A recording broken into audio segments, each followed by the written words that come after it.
Ratu Bula. Kami persilakan. Baik, terima kasih. Assalamualaikum warahmatullahi wabarakatuh. Salam sejahtera untuk kita semua. Om Swastiastu, Namo Buddhaya, salam kebajikan. Yang saya hormati pimpinan Komisi 9 dan teman-teman Komisi 9. Yang saya hormati para eselon 1 dari Kementerian Kesehatan RI, teman-teman dari Arsada, Adinkes, Persi, dan Arfi, singkatnya Bapak Ibu hadirin sekalian. Pertama, khusus kepada Arsada, Adinkes, Persi, dan Arfi, saya ingin memberikan apresiasi atas segala dukungan dan juga kerja keras dalam rangka penanganan pandemi COVID-19. Namun di dalam penjelasan tadi ada beberapa masukan-masukan, yaitu yang pertama terkait dengan peningkatan layanan kesehatan maupun terkait dengan insentif nakes. Nah, ini mohon menjadi perhatian dari Kementerian Kesehatan, yaitu terkait peningkatan layanan kesehatan itu perlu dimaksimalkan ke depan. Dan yang kedua terkait dengan kendala pembiayaan insentif yang perlu dibenahi sehingga ini bisa secepat mungkin ya pembayaran terlaksana sehingga bisa memberikan semangat bagi para nakes dalam pelayanan kepada masyarakat. Dan yang ketiga tadi dari penjelasan Bu Dr. Lis dari Arfi berkaitan dengan pada kesimpulan itu ada usulan berkaitan dengan insentif nakes. Nah, ini memang menjadi persoalan ya. Saya sangat sepakat perlu adanya sosialisasi kepada nakes dan rumah sakit karena memang sampai saat ini masih banyak nakes yang mengeluh ya, mereka kadang-kadang menerima insentifnya itu tidak sesuai dengan yang dibayarkan gitu ya. Jadi ini mungkin perlu disosialisasikan kepada nakes dan rumah sakit sehingga memang ada pengawasan ya, sehingga benar-benar bisa sampai kepada para nakes. Yang kedua, saya ingin mendalami kepada Kepala PPSDMK yaitu terkait pembayaran insentif nakes, yaitu di halaman 11.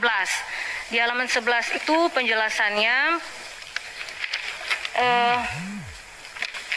ada dari data realisasi ini ada 5 daerah yang realisasinya tertinggi, ada yang daerah yang rendah, bahkan ada yang masih banyak sisa anggarannya. Nah, ini kira-kira apa yang menjadi persoalan atau kendala ya sehingga kok bisa ada daerah yang pencapaiannya bisa tinggi dan ada daerah yang rendah, bahkan ada yang masih banyak anggaran yang sisa. Nah, ini perlu pengawasan saya pikir dari Kementerian Kesehatan juga ya, sehingga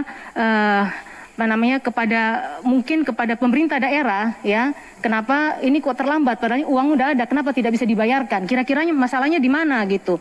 Atau juga perlu koordinasi dengan Kementerian Dalam Negeri dalam hal pemerintah daerah itu untuk melakukan percepatan ya pembayaran, dan ya kalau misalnya memang ada kendala-kendala ya harus dicarikan solusinya ya.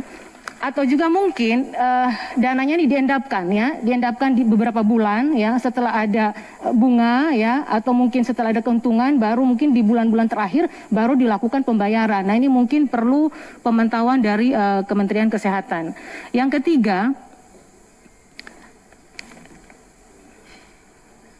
ini kepada Dirjen P2P ya.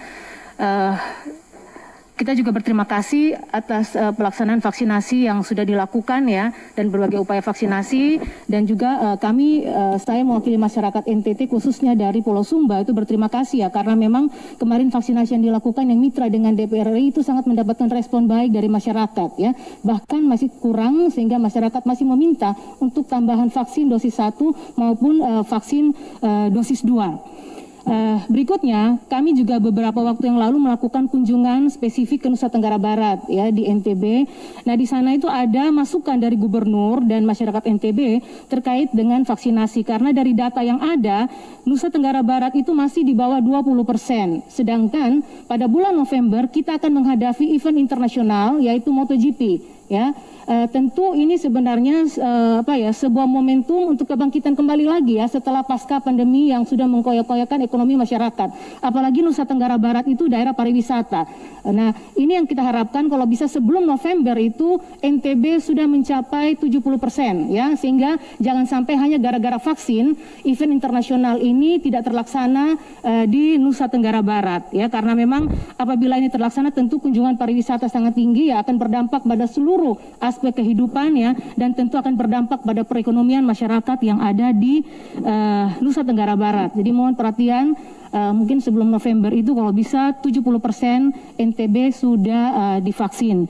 Dan saya pikir ini akan bisa terrealisasi ya, karena beberapa waktu yang lalu banyak juga organisasi kepemudaan Ormas ya di Nusa Tenggara Barat, baik itu dari HMI, Kohati, dari GMKI sudah menyampaikan kepada saya untuk mereka siap untuk bersama-sama dengan pemerintah melakukan vaksinasi di Nusa Tenggara Barat. Berikutnya terakhir kepada BPJS Kesehatan ya. Di halaman 5. Halaman 5 ini saya mendapatkan penjelasan terkait dukungan BPJS Kesehatan dalam vaksinasi COVID-19. Nah, dukungan yang ada ini, tadi saya berpikir gini Pak ya, saya berpikir saya akan mendapatkan sebuah informasi terkait bagaimana BPJS Kesehatan juga mendukung percepatan vaksinasi nasional. Ternyata ini yang disampaikan di sini hanya cuman berkaitan dengan aplikasi Piker ya, memberikan data-data dan lain sebagainya tentang aplikasi Piker, dan bahkan di sini dikatakan bahwa data ini tidak menjadi acuan pemerintah ya.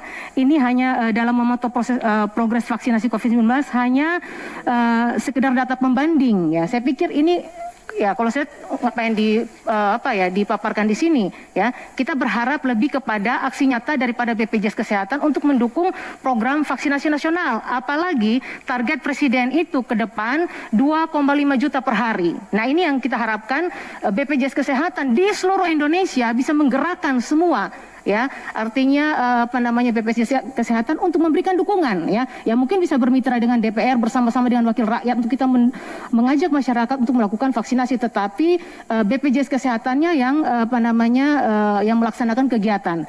Jadi ya mungkin ini ya, saya pikir kalau hanya untuk pemaparan data terus membuat data pembanding terhadap Piker, saya pikir tidak terlalu penting ya. Mungkin kita lebih butuh aksi nyata daripada BPJS Kesehatan terkait dukungan dalam rangka vaksinasi COVID-19. Mungkin ini saja yang saya sampaikan. Sekian dan terima kasih.